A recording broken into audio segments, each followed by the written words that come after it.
Hey everybody, this is Enge coming to you from beautiful Falmouth, Massachusetts, down on Cape Cod, one of the most beautiful areas around here. Gorgeous weather today, but wanted to bring you this show on video marketing and excited to have, as always, my co-host, Mark Traphagen. Say hi, Mark. Hey, hi everybody. Always good to be along and especially excited about this show today. Likewise, and I think it's great. We have an experienced video professional online with us here today, a guy who really knows his stuff, has been doing it since, you said 2007, Todd? Is that what you said? Yep. Todd Hartley. So say hi, Todd. Hi, everyone. Thanks for having me. Thanks for joining us. We want to, dig in and actually just talk a little bit about what's involved in video marketing. It seems to me it would make sense to really start with, why are we doing it? What are we expecting to get out of this? What do we care about this video stuff? Video is it's the most powerful secret weapon in marketing in a digital space. And one of the really cool things, the reason you want to be using video is because you want to convert at a higher level, right? We all want to get more people in our funnel and more people that want to do business with us. And video does the best, it provides the best conversion metrics. Now, backing up, the reason it provides the best conversion metrics is because people spend the most time engaging with it than any other type of content.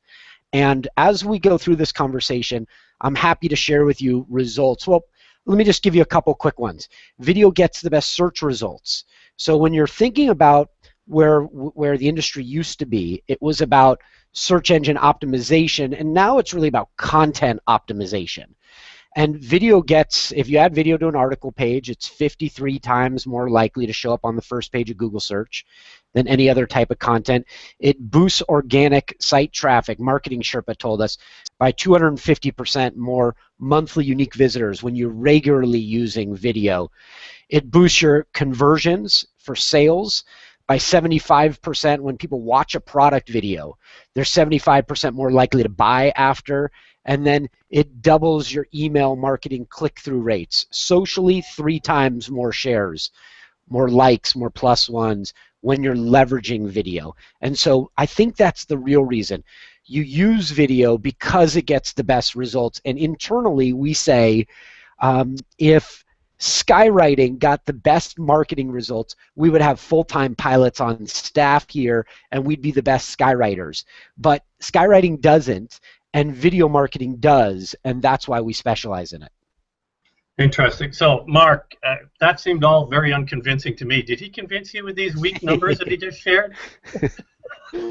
Well, Todd has convinced me long ago. We go back a little ways. We've known each other for, I guess, a couple years now, and I've been watching what Todd has been doing through Wirebuzz, his company, the extraordinary things that they turn out and the strategies that they build, and they really do get incredible results. But I think very few people would dispute that we're in the video age now, but many people don't realize. That's why we're doing what we do here. I mean, Eric and I do 2 shows a week now, these live shows, and we love doing them live. We love this technology that gives us the ability to do that, to do our own media live.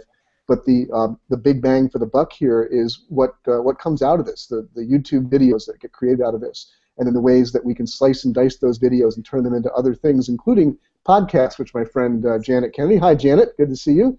Janet's a local, incredible marketer here from the Triangle area. I'm just asking about, what about podcasts? Well, podcasts are obviously incredibly valuable, media in general, but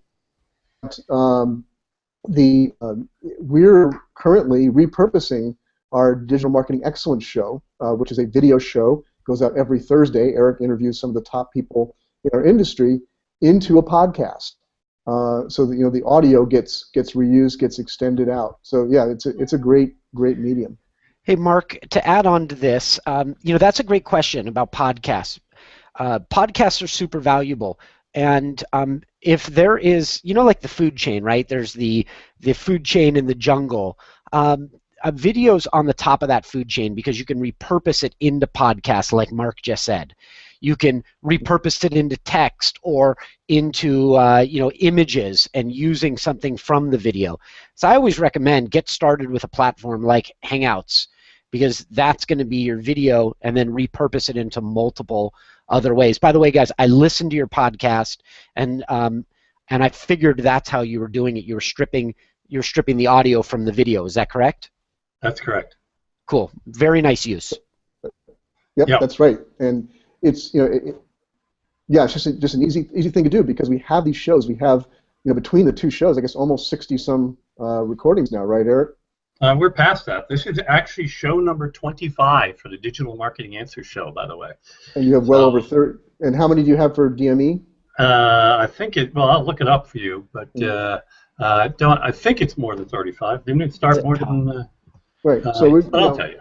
That's quite an archive of material, but not everybody can sit and watch an hour video, but most people can listen to a podcast, exercising in their car, doing chores, that sort of thing. So that repurposing, and we'll get into this more later because Todd, you are so good at this. But we've also been repurposing our videos in terms of the video content itself, grabbing chunks out of that. We work with a guy named Scotty Scowcroft, the famous now Scowcroft treatment, where Scotty grabs excerpts out of our Hangout show videos, produces them in a great manner, so he gives added value to them, he's an ex-television producer, so he brings some good graphics and visual elements in that, and then turns those into like a 1, 2, or 3 minute little nugget on one topic. Right. Another thing that we've been doing is turning out shorter videos as well. Eric and I have been doing a series called Here's Why with Mark and Eric. We take one little element of digital marketing and explain why you do that in 3 minutes or less.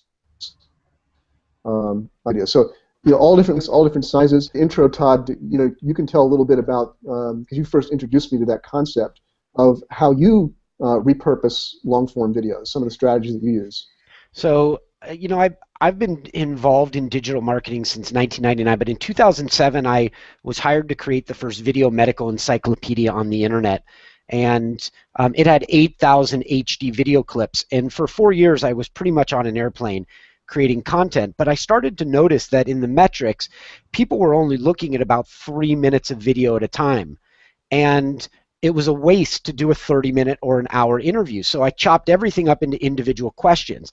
Now the beauty of this is Google is a supply-demand platform. When somebody gets onto Google, they're typing. When you're typing, you're really demonstrating demand for information. So if you chop up the individual questions and turn them into little 3-minute video clips now, and you title them semantically, the next thing you've got is you've supplied what people are demanding.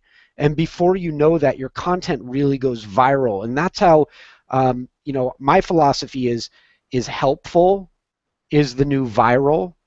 And if you're helpful with a lot of content information to your niche and you become a quick thought leader, then before you know it, your content's really starting to move out there and getting really impressive search results.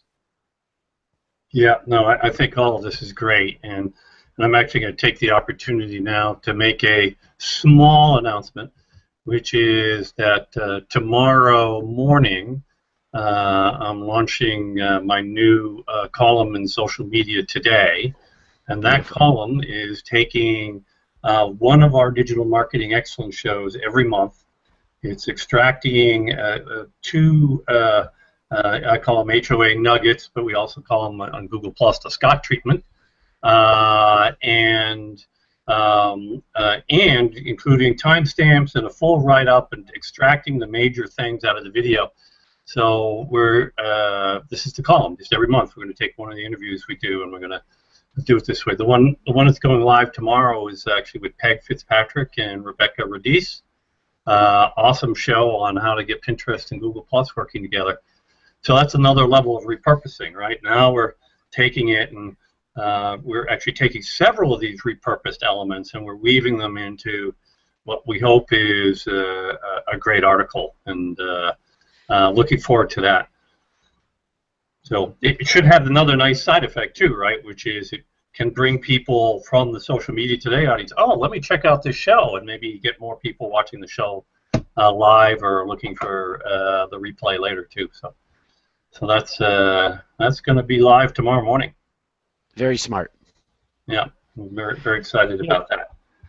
Guys, I would like to talk with you about time on site and links and shares. I actually look at this as key performance indicators.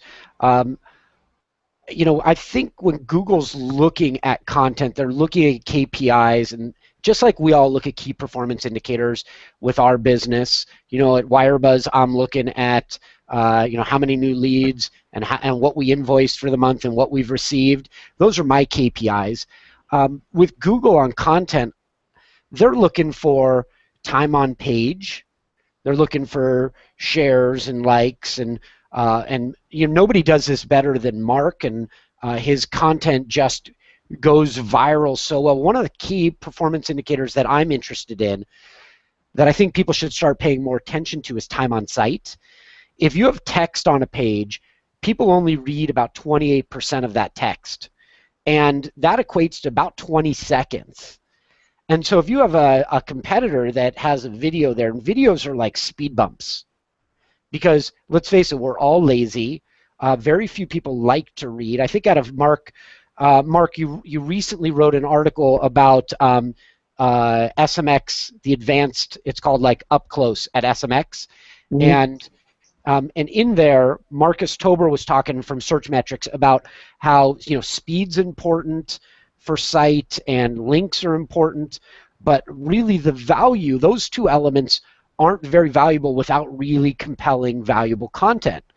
And so to me, when you add a video to an article page and people learn two ways, auditory and visual, and most people don't read, then they blow through a page very quickly when it just has text. But we're all in the business of influence, if we like it or not.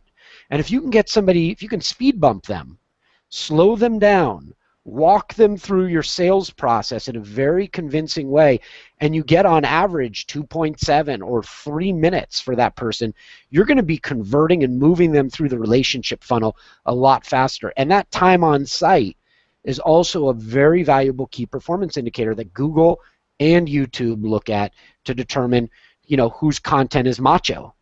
And any thoughts on that, Mark? Well, I've noticed, for example, that that I've more frequently been using. If I go to a site, a new site, let's say it's a new service, a new product, I'm trying to understand it. I've seen some social share. Somebody says like, new Fibble Blitz, is the greatest thing, for my marketing. You got to try it. I go to the site and I want to know what it's about right away. And I've got limited time, limited attention. If they have a brief video on that about page, or even on the home page, an explainer video, 1, 2, 3 minutes at the most, I'm much more inclined to watch that than to read a big wall of text. And I also find, that if it's done well, I get it more. I get it faster. I get the idea, and I've made my assessments. I think that's another value of using the implanted embedded video like you're talking about. Now on explainer. You get a couple Sorry about that, Eric. Going on here, which is that, as Todd said, and I'll just put it into my own words, you have visual learning, you have cognitive learning, and those are the big things on a web page. And then the third element is if somebody actually has to make a motor movement to get at the content, then that's a whole nother level. So that visual impact is very real. It's a big deal, and it actually brings in a whole nother element as well, and it of course depends on what your company is doing and how you're using it. But if the person who's on the video is, a representative, a public representative of the company, then you get to learn about them as a person and feel like you can relate to them and you can have a relationship with them, even though it's through the camera, and it really helps from a reputation and branding perspective as well. Yeah, Eric, it's a really good point. I've never met Oprah, but I know who she is. And I know who she is through video, right? And then when I go to the checkout aisle, I see her there. And because of the relationship that, don't tell my wife, but because of the relationship that I developed with Oprah over the last 20 years, when I see her in the checkout aisle on a magazine, I go, oh, that's Oprah. And I know her. But the reality is I don't. So thought leaders use video to bridge and start developing automated relationships. And that's a really powerful tool. And so there's science behind it, guys, and that's why we're talking about this. And the reason Wirebuzz built a team, when we put together our team, we brought in leading digital strategists and paired them up with Emmy award-winning videographers, because we recognize that a really compelling video isn't very valuable if it doesn't hit your strategic mark and help you convert and really build on your total brand, right? Because we want to get people, our clients, we want to get our clients' target customers to convert at higher and higher rates every month.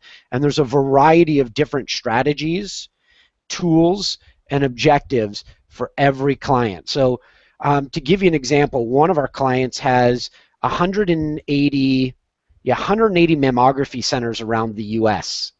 And so what we did is we put together a strategy, we met with their team, provided a recommendation, and that recommendation was to use YouTube TrueView ads. Now, just for the people that are listening, I know you guys, because you're rock stars, understand TrueView ads, but for those who are listening, TrueView ads are on YouTube. They are the pre-roll ad that you see that you often skip over. And you may hate it, but they're a really brilliant marketing tactic, because your company only pays if somebody watches a full 30 seconds. So somebody gets your message and they learn about you at 28 seconds, you don't pay. 30 seconds you pay, and you can target people by demographics, by gender, by zip code. So for this center, for these centers around the U.S., we're targeting by zip code, 10 miles around each one of their centers. We have TrueView ads for each of their personas that they're trying to hit. A woman who's got a family history, or maybe it's somebody who is feeling a lump. And we run multiple TrueView ads, and then the really cool thing is it boosts them straight over to conversion. Now you may ask what the rates are, and it's cheaper than almost any other type of advertising, because for a full 30-second ad, it costs 11 to 15 cents for somebody to watch that. And we're really efficiently getting them from clicking that TrueView button, this call to action on the viewer, straight into schedule your own appointment online. That affects a business bottom line, but it wouldn't happen if you didn't start with strategy at the beginning. The other thing that, as I understand it, and you can correct me if I'm wrong about this, Todd, but YouTube uses total number of views of your video as a ranking factor. Yep. And if I'm not mistaken, one of the dirty little secrets of the internet is that buying ads that drive video views doesn't get accepted out of that algorithm. So it's actually a way of helping you on the ranking side of things. Yes, when you buy your TrueView ads, if somebody just watches 5 seconds or 28 seconds and it's free, or they watch 30 seconds and you pay, all those add up into your views. Now, I do want to caution people about purchasing fake views, because now that Google's a smarter search engine, and Google's primary goal is to provide the most valuable information on the top of search every time a user gets on there. And if you're buying fake video views, what you're ultimately doing is watering down your key performance indicators that we talked about earlier in this HOA. And those key performance indicators talk about the authenticity of your audience. And you don't ever want to tamper with that. So use TrueView ads if you want to get in there, but recognize time on site is big. And if people drop out early, it may diminish your key performance indicators. Make sense? Yeah, let me ask you about that, Todd. In designing your videos, since you do it so strategically, you put so much thought into it, whether it be these TrueView ads or other videos that you're doing for your clients, knowing that, first of all, let me ask you this question. It's an assumption that I have or I've heard, but you would know. We see even for the best of videos, there's typically a drop-off curve, right, over the time of the video in terms of where people will drop out. Is that, first of all, let me ask, is that pretty correct? Yeah, you're going to have drop off, and you can go in the metrics, and you can start to see when people are dropping off. Right, which is a good thing to look at, and for particular videos, it may tell you like what you did right or wrong. It might be something that it was like a huge drop off at second 27 in, maybe you did something wrong there, or you were losing your audience. But I'm bringing that up to say, does that affect your strategy in building a video, especially these short videos like the ads, other 1, 2, 3 minute videos you're doing, of getting certain things packed up front in the video? You are spot on, Mark. So yes, and when we're doing it, we want to have when we're doing a TrueView ad in particular, and it's scripting involved, we want to have a very compelling hook in the first 5 to 10 seconds, because I want to make sure that I'm bringing people through the story and I keep them to the end. I want to get them to convert for my clients. So that's part of it. We write here, and we all have television or radio or backgrounds, and so it's important for us to be using that type of science involved in getting people through the story. Because remember, it's about influence. Yeah, I mean, it's really no different than, this happens in a lot of different medium. I know as a writer, I'm not primarily a videographer like, as you know, and it's more and more important to me to realize, like, I have to do something at the beginning of a written piece that's going to grab somebody's interest and compel them to want to read on. I only have a few seconds, whether it's video or text, to grab that person's interest. People even back in the Mad Men days knew that, for television ads, that TV commercials, traditionally, that's when we get up and get our snack, right? That's when we get up and go to the bathroom. You have that first few seconds to compel somebody that, wait, the rest of this. Kevin Burns just commented here in the comments, he says, some of those ads are so good, I actually watch the whole thing. It's like, I love the surprise that, like, I'm watching an ad voluntarily. This surprises me since most of those ads are annoying. So I get the gist from the first few seconds. In other words, if they've done their job, you actually, and those ads, especially that video ad content, can be something not only that people will be more likely to watch if you've done your good job with it well, but something they'll actually share as content.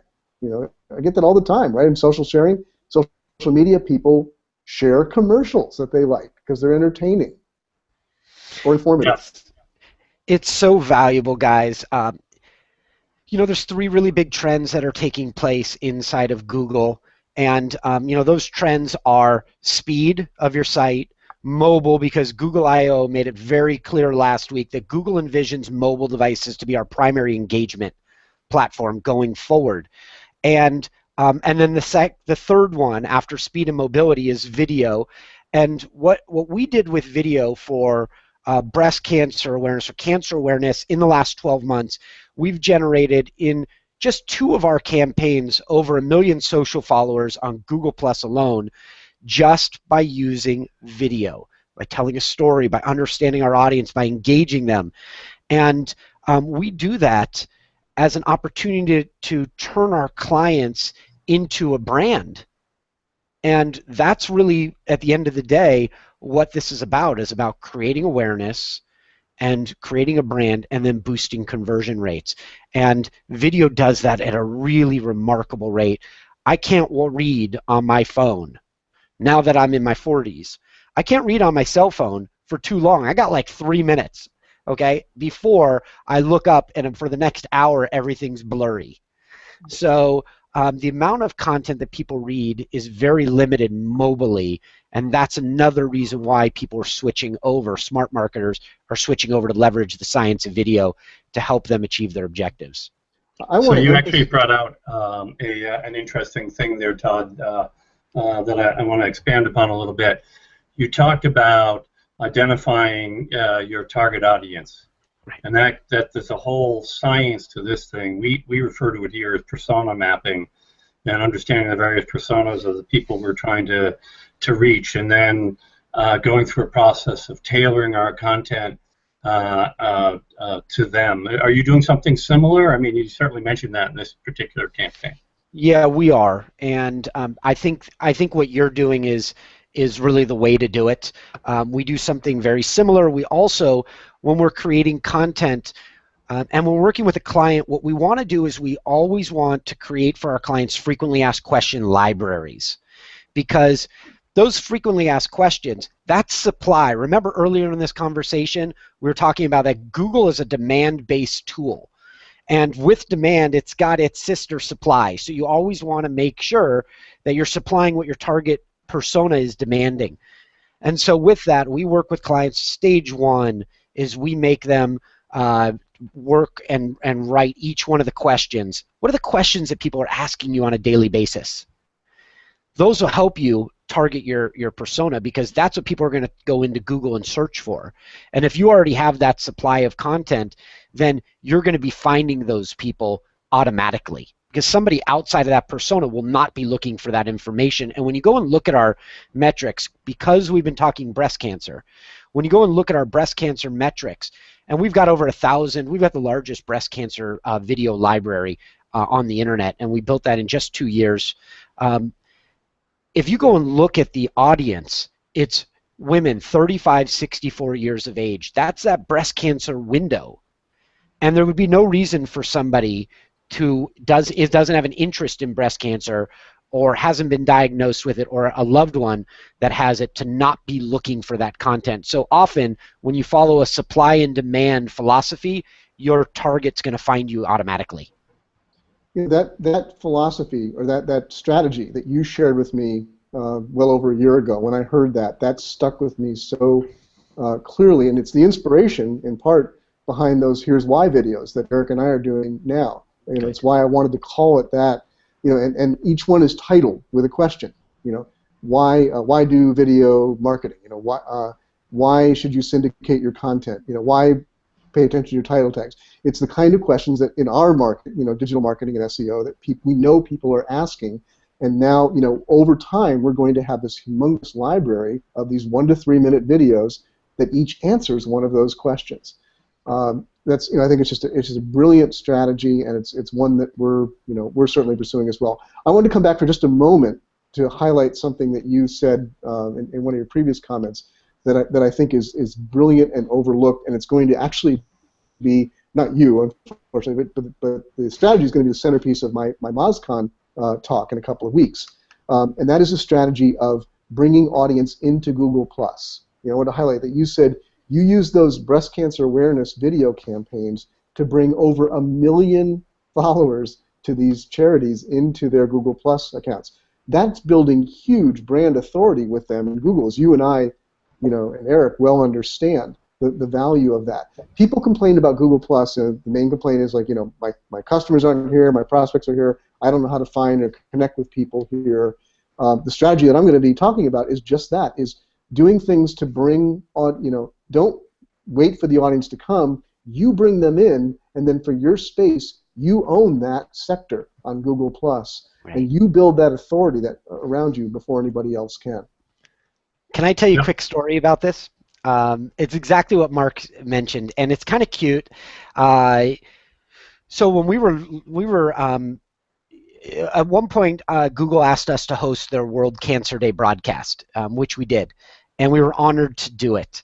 And so we realized that we had to bring to the table the biggest names in the fight against cancer, or it wouldn't be as valuable as a hangout.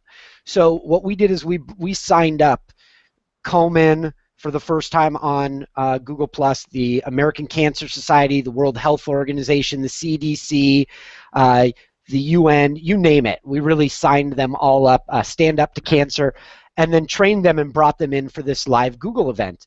And I had a conversation with one of those organizations whose middle initial is G, and so I was advising them, get on Google+. You don't understand the value it's going to be providing. It's a game changer. And they pushed back. Their out-of-house social media guru pushed back 3 times on me and said, Todd, you don't understand. Our audience isn't there. And I said, but there's all these other valuable things, and your audience will find you, your thought leaders. And then I realized, wait a minute, I guess I'm kind of competing with that thought leadership with our Breast Cancer Answers campaign. So I said, you know what, maybe you're right.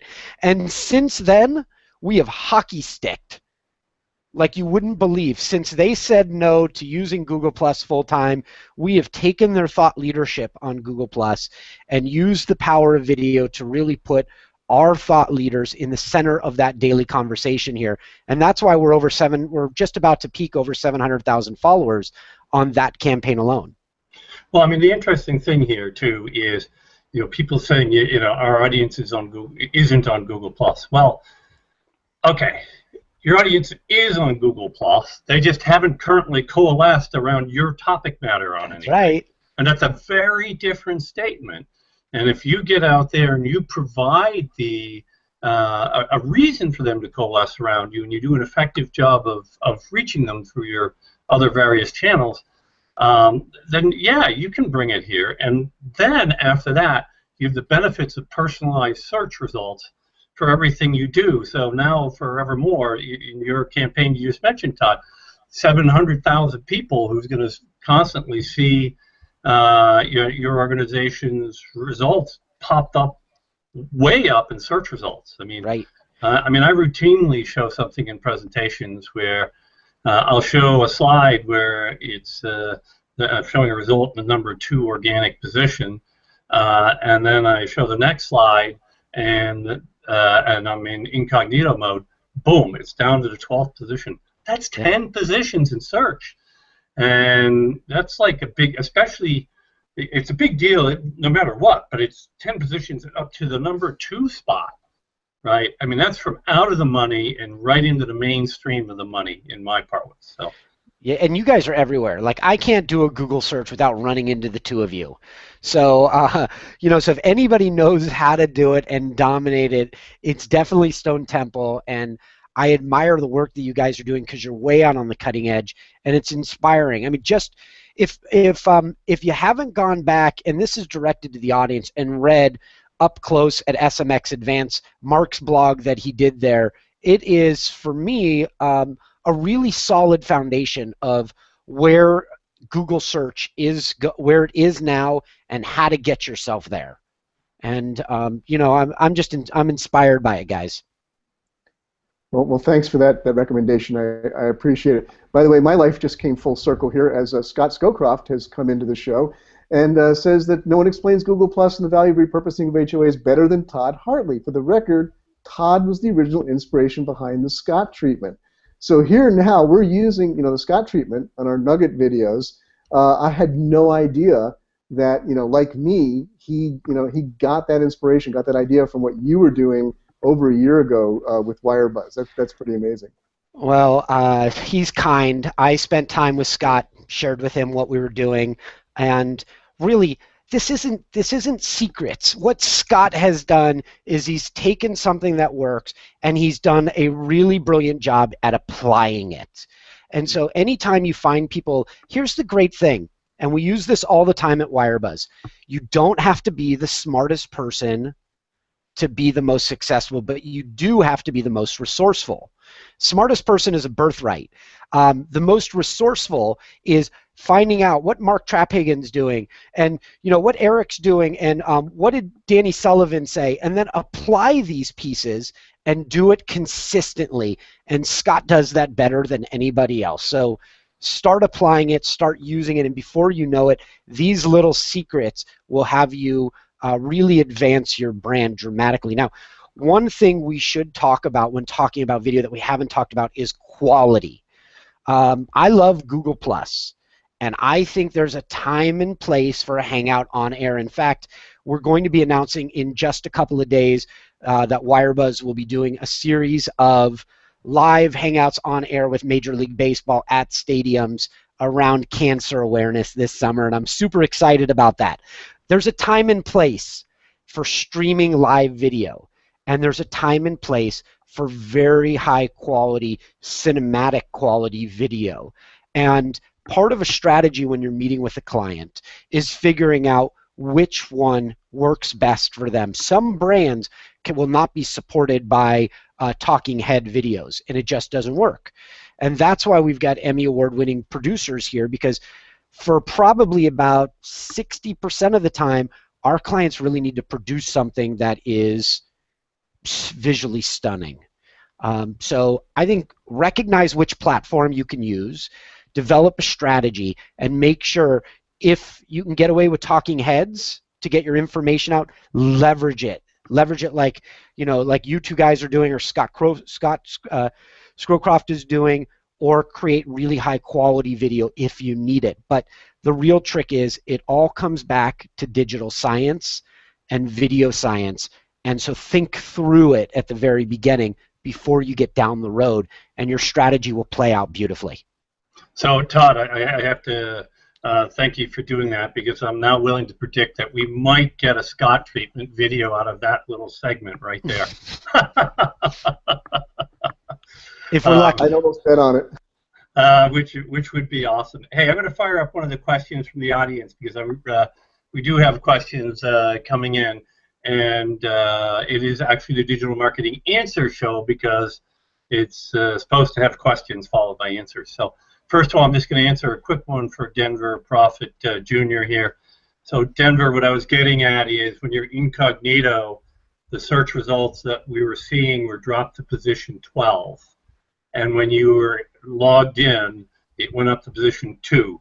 So yes, that means it didn't include personalized search, and the results are significantly worse. So I apologize to the audience if that wasn't clear. Next, just a little bonus on that personalized search that people who follow me know now, because I've been sharing about this the last couple of days. Since the change last week, where they are now dropping authorship photos out of general search. So there's no more author photos, but there are bylines for qualified authors. A little extra bonus if you're a regular Google Plus user and you engage regularly in Google Plus is that in personalized search, people who follow you will be now possible to get both your author photo for Google Plus content only, and only in their personalized search if they have you in their circles, and this is new in the US, not new in Europe, branded content from pages. So we're seeing now, like for pages that I've circled and that I've had some engagement with, or the past where I plus one their stuff or commented on or shared it, Google understands likely. And so if I do a relevant search, that search shows up with the brand logo next to it. That's in personalized search only now. So that increases the value of building your Google Plus following, both as a person and as a brand. Just a little bonus to throw in on that personalized search angle. Thank you, Mark. That was really helpful. I've been thinking about that and wondering where it's headed, and it seems like that decision, correct me if I'm wrong, it seems like that decision to remove the images was a search, mobile search speed based decision, because it would slow down the process. Yeah, totally. The thing that happens is when you're trying to optimize for site speed, one of the things that matters is how many files you need to download, because every 2 files, they can do 2 simultaneously, as I understand it, is another round-trip communication back and forth between the browser and the server. So all those little image files that were showing up, we're slowing down both desktop and mobile search, but it mattered a lot more in mobile search. Yeah, right. I don't want to take us off topic here because we are talking about video, not authorship. But just since we brought that up, and I'll be publishing either later this week or early next week a major article on Moz about this. That yes, I do believe Google, John Mueller at Google said that was the primary reason, but there are other reasons behind it as well, and I think some of them actually bode well for the future of authorship. The idea of author rank, author authority on Google. I'm going to talk about why I think this is actually a positive move in that direction, even though most people are seeing it as, some people are saying, oh, it's all over, authorship is done. Quite the contrary. So that's a little teaser for some content coming up, but we should get back on the videos of it. And I think we should mention that while we're in the business of teasing, Mark Traphagen and I are going to spend time on Thursday, July 3rd, coming up. We'll be posting that later on today. And Mark and I are going to be talking about something that we're both really interested in. I know Eric is too. It's where is Google headed? And if you know where Google's headed, how do you profit from that? So we're going to have that conversation coming up this Thursday. We'll be announcing it later on today. And yeah, we're going to have a lot of people who might be interested in understanding how to profit from where Google is headed. It's just a prediction that. You think? So, but I have a question that Vivek asked a while ago. I'm going to throw it up here too. It's an interesting question that, Todd, you might be uniquely positioned to answer. The effectiveness of slideshows versus videos on the homepage of websites. Sure. You know, this is a really good question, and it comes up often with clients. There is, in video, about 5 or 6 different styles of video that we recommend or create for clients. And those would be a homepage explainer video, a product overview video. They're all different, and they're for different purposes. A frequently asked question video library. These are really for search, right? They're for frequently asked questions are for how you get people into your sphere of influence. An explainer video on your homepage is how you quickly, in 90 seconds, get somebody to understand your concept. A product overview is how you get somebody to understand how that product works and how to convert them. There are testimonial videos, there are speaker presentations, and you really have to know what your end goal is. On a homepage, I would recommend every time, don't do slides. Somebody's going to come to your site, they want to know quality. That's where your more valuable video resources need to be spent. And on your frequently asked question library, that's where you can cut back on the cost a little bit and create content, because that's going to be content that's quickly ingested. People are going to get 2 to 3 minutes. They're going to boost your overall time on site in Google's key performance indicators with it. So going back to the slides, when I go and give a speech at, let's say, SMX or a digital summit or a healthcare symposium, that's great information. I need to repurpose it. So what I do is I take that and I get back to the office and I film myself, or somebody on the staff does, talking of me walking through the presentation, because I want to have a one-on-one relationship with people. I want to make eye contact like I'm doing right now.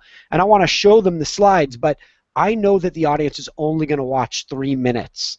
So I want to split that 20-minute or 45-minute keynote into chapters. And when I'm writing a speech, I'm already breaking it down into chapters before I get started, because I know when I get back to the office, I want to repurpose it for the thousands of people that didn't get to go to the conference that'll then watch it on demand.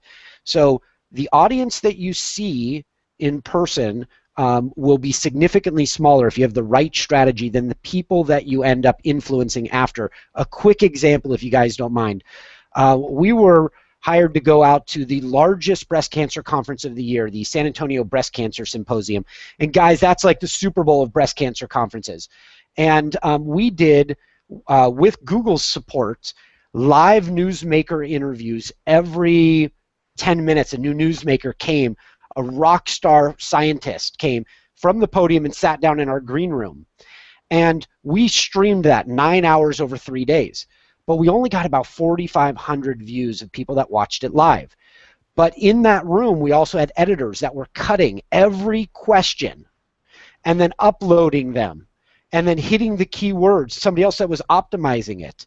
And so what we did is we produced something like 120 1 to 3 minute video clips from the conference of experts answering questions. And that got, remember, at the beginning it got 4,500 views. Once we split it up, it got 163,000 views over the first 60 days. So think about how you repurpose that content to your advantage. And to answer Vivek's question one more time, there's a place for slides, and it may not be in video, but make sure you use your face, because people will develop relationships around you. So on top of that, I couldn't undo fast enough. I just wanted to share something very quickly that I did, and I actually had a lot of success with, just as a medium, because not everybody's going to be able to do the production values that you're talking about. Right. But maybe as at least a part way of that. I used to put up my videos on I still put them up on SlideShare. SlideShare used to have a thing called Slidecast, where you could record an audio and sync it with your video slides. For their own purposes, I hated this, but they discontinued that. So what I'm doing now, I've only done it for one, but I'm going to do it for more, is record my slide shows after a conference on YouTube with my own narration. Now, I'm not yet putting my face in, like you said. I think that's an even greater tip if I can work out, to do that. But at least, it's not hard to get the technology to do a video screen capture. So I play my show, I give my spiel, and this is especially effective because, like any good presenter, my slides are becoming more visual all the time. Just putting it up on SlideShare as is, you don't get the whole story. The first one that I did, when I shared it, people loved it. They responded to it wildly. Just turning that simple thing. I didn't do very much production as you're talking about, but just turning that slide deck into a narrated video gave it a lot more value. Mark, it's a great idea. The other way you can do it is you can do a Hangout, and you can record that Hangout and then share your screen with your slides and then go back and forth to it. Stop, take a moment, have a conversation. A lot of people may not recognize, Mark, you're in so many search results that there's like that circle normally around your head, right? When I see you in my search results. But I find it hard to recognize you without that halo around you. What do you mean? He's got a halo around him right now. I think Eric and I, it's always there. Eric and I have made the joke. We do a monthly live hangout or Hurl, meetup in Boston now for Google Plus enthusiasts. And the first time we meet somebody, we have a little joke of saying, like, oh, do you recognize me now? You put the little circle. Yeah, right. There you go. Hey, I'm going to be in Boston, you guys, at the end of September. And if you're doing one, I'd love to come and watch and just be there to support you guys. We'd love to do that. Just let us know when you're going to be in town, and we'll definitely hook that one up for sure. Cool, love it. That'd be awesome. Okay, so we've got a question here from Denver Prophet Jr., and I'm actually going to expand upon it a little bit because he's referencing the notion of schema, a video schema, and then there's a related notion of video sitemaps. Can you talk about the role those things play? I think they're essential, and that's why you got to start with strategy. Home Depot had a problem. They approached us. They had 20,000 videos and no strategy. And when you went into Google and you typed in Home Depot in your zip code, you only got Lowe's results. So you got to have a video. You got to have a site map of where your videos are because you want Google to find you. You got to have the proper markup, and you want to make sure that you're following best practices, and in doing so, it'll allow your campaign to really leapfrog over a lot of people that aren't practicing best practices. Yep, and the video sitemap, isn't that that's kind of a big deal in this picture, isn't it? It's essential, and you have to submit it in. Google needs to know where those videos are going to be found. A lot of people don't realize that Google's brilliant, but it can't read video, and it doesn't know what's on that video. So you have to let Google know where that video is going to be, and you also have to make sure that in your best practices that you're writing an article to support that video. What we do on our breast cancer campaigns, there are limited budgets, but with limited budgets, you come up with alternative solutions. We transcribe everything that the experts are saying, and we include that transcription with our video content because we want Google, when it runs its spider bots through the site, to be able to see what is being said in those videos. So you've got to make sure that you tie all those in together with your strategy before you get going, or you find yourself in a huge problem. Yeah, no, absolutely. So I'm just going to keep firing audience questions because we're kind of in the final 10, roughly. Cool. So Art Gelwicks wants to know, is there a difference in the response rates for videos that are physically shorter versus ones that are started at a specific point using URL variables, so timestamping basically to pop in? Okay, I think that's a really good question. And I actually love using videos where you take the link, and for those who don't know, he's asking about grabbing a share link and off of YouTube and starting the video at a certain time. I think that's a great way to do it, and you don't have to go through editing, and I applaud YouTube for providing that for people. It speeds up your whole process. But when people start sharing that video, they don't necessarily start at the same start point. So if you're sharing it, not everybody's going to share it with that same start point in mind, and then that opportunity gets lost. So if you want to bring people right into it, I think the recommendation is if the content is really valuable and you have the time and the resources, create an individual video for it. If you don't, then just do the that share link with the start time. Any thoughts on that, guys? Yeah, no, I like the idea. I think it makes a lot of sense.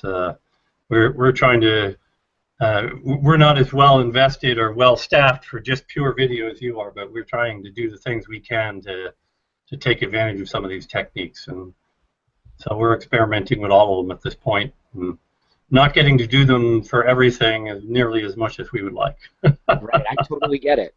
I totally get it. We've actually been so busy in the last 2 years with client projects that we haven't had the opportunity to get to our own site videos. And that's a disappointment for us as a company. I mean, we've just been cranking them out for people, and we're just now entering this summer lull period where we're going to be knocking out our own strategic videos. And that's a really fun place to get, because we learn a little bit more about our process when we start to look at ourselves as a client. Yeah, absolutely. It's the cobbler's children problem right there, right? That's right. So, gosh, that analogy is hundreds of years old. So we didn't. Heck, what didn't we have? We didn't have lights back then, let alone let alone internet with video playing over it. The cobbler had more children because he didn't have the internet. Well, there you go. It's not all downside, is what you're trying to tell me. No. So, all right. So we have another one from Vivek here. Are you saying the video has to be autoplay enabled, but that can work against you when someone tries to access your website on mobile devices? You know, I would recommend don't autoplay enable. ESPN does it. I recommend against that. I actually have heard people say, you know, ESPN must hate its audience on its website, because if you go and you see it automatically, you're like, stop that thing, because you know, you can skim it a lot quicker. And I also think on ESPN it's a deterrent, because they use the icon to let you know that there's a video there. I would prefer that they didn't have that icon. But to go back to Vivek's question, be respectful to your audience. For some reason, we all have a negative reaction to autoplay videos. Give people a compelling title. Give them a paragraph before the video, and make that paragraph, put a hook in there. Give them a reason to push that button. And then below that video should be your supportive text. Okay, that's kind of how you, in a very simple way, optimize that page for search discovery and also user engagement. And in doing so, you'll find that a majority of the people will watch the video. A majority of them will not be irritated or put off by your strategy of autoplay. And also, Google will do a really good job in indexing, because you'll have that text there explaining what that video is. Yeah, no, it makes sense. And you know, sometimes what happens with people, their websites, what they do is they do very localized, you know, call it conversion optimization testing. And somebody probably found out that if I go to a web page that I jam the video in their face, that lo and behold, more people have watched the video, or some useless metric like that, right? And you know, you have to look at these things a bit more holistically and look at the big picture, right? So, you know, did that impact the engagement with your site in a broader fashion? Like, did that person view fewer pages because, you know, they were, you know, just irritated by these things? Rather than just looking at that one very narrow thing and optimizing that perfectly, you have to really look at a a larger story, I think, to make the right decisions. So true. If you're a website developer, if you're a in-house marketer, I also think Wistia Player is a really nice alternative to YouTube. There's a time and place to use YouTube, and it's the second most used search engine. And I absolutely love it. I'm a YouTube fan. But there's also a time and a place for a player like Wistia, which allows you to really flawlessly engage on HTML and Flash. It works with every device. You can control the look and functionality. For me, if somebody's going to look at my content, they're going to judge me on quality. Remember, I'm a videographer, and we put really nice quality HD video together. So people are going to judge me on HD, but if I put a YouTube video on my website, it's going to serve up at 360p. But I want people to see it at 720 or 180p. I want them to see how crisp it is. So for a lot of brands, Wistia is the right player for that. It also provides really nice analytics, and it's very affordable. So use the time and place. As a rule of thumb, and I hope this is a valuable takeaway for people in the closing moments. As a rule of thumb, if you want search and discovery, use YouTube. If you want conversion and you want high quality video and you want the player to be socially engaged, or you want to use it for conversion, like you want to get people to put their email address in before watching a video, it all depends on what your strategy is. Use a player like Wistia. You'll get further along than you would with a YouTube player. No, it's great advice. And you're right, we're down to the closing moments here. I'm going to fire up one more audience question, and then we can go into closing statements. So this one's from Janet Kennedy. She really kind of wants to know, how professional do you need to be before you're perceived as professional? So she's looking for some sort of guidelines for, how much do you have to do when you're trying to be professional to have done enough, is the way I'm interpreting your question. Janet, great question. That is a case-by-case situation. We've got very large, we have clients that are startups, and we have clients that are very large enterprise brands. So each of them has to evaluate. So let me give you an example. If you are a medical diagnostic company or a device manufacturer, you really want to show that your product is of high quality, and you want to visually display that from the very beginning with high quality video, okay? But if you're providing information, if you're providing thought leadership, you can provide thought leadership like the Stone Temple guys do, and use a lower quality video, and nobody will even notice. Because if you go back, you look at Rice University put together a study in 2011, it showed that online viewers, because of our conditioning with YouTube, are more interested in high quality information than high quality content. But if your brand revolves around high quality product or service, you really should consider boosting on your homepage and on product pages the quality of those videos, because they'll be a game changer. Because just like having a nice business card with nice material, people will equate the quality of video to your quality of product or service. It's a balance. You have to decide where. I know I didn't answer her question, but it's a really difficult one. Well, no, I think you did. It's a good classic SEO answer. Every SEO question, the two-word answer is, it depends. Right. And there's SEO in a nutshell. And so, Eric, that's why we start everything with a video digital strategy. It will advise what the right platforms, what the right quality is going to be. Right. So I have to throw this up from Todd Smith. He watched all. And then he closes. You don't see all of it. However, I must say, I also watch any video with the name Todd attached to it. I wonder why that is. Okay, there you go. So with that, we're kind of at the end. Do you want to make a closing statement for us, Todd? Share some final thoughts? I want you to think Google thinks like high school. So you always have to be telling Google, if you want to dominate Google search, or you want to dominate social in the mind of Google, right?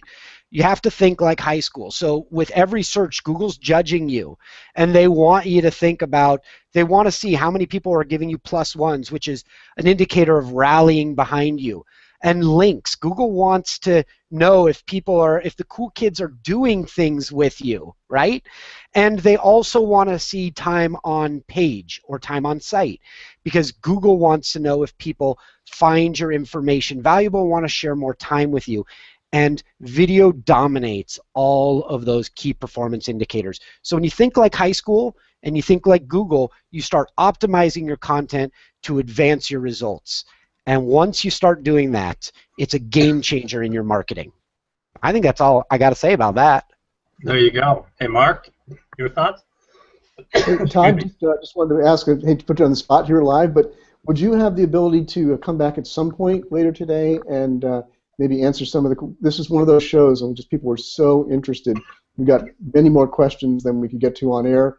Would you be able to come back and maybe answer some of those in the event comment later today?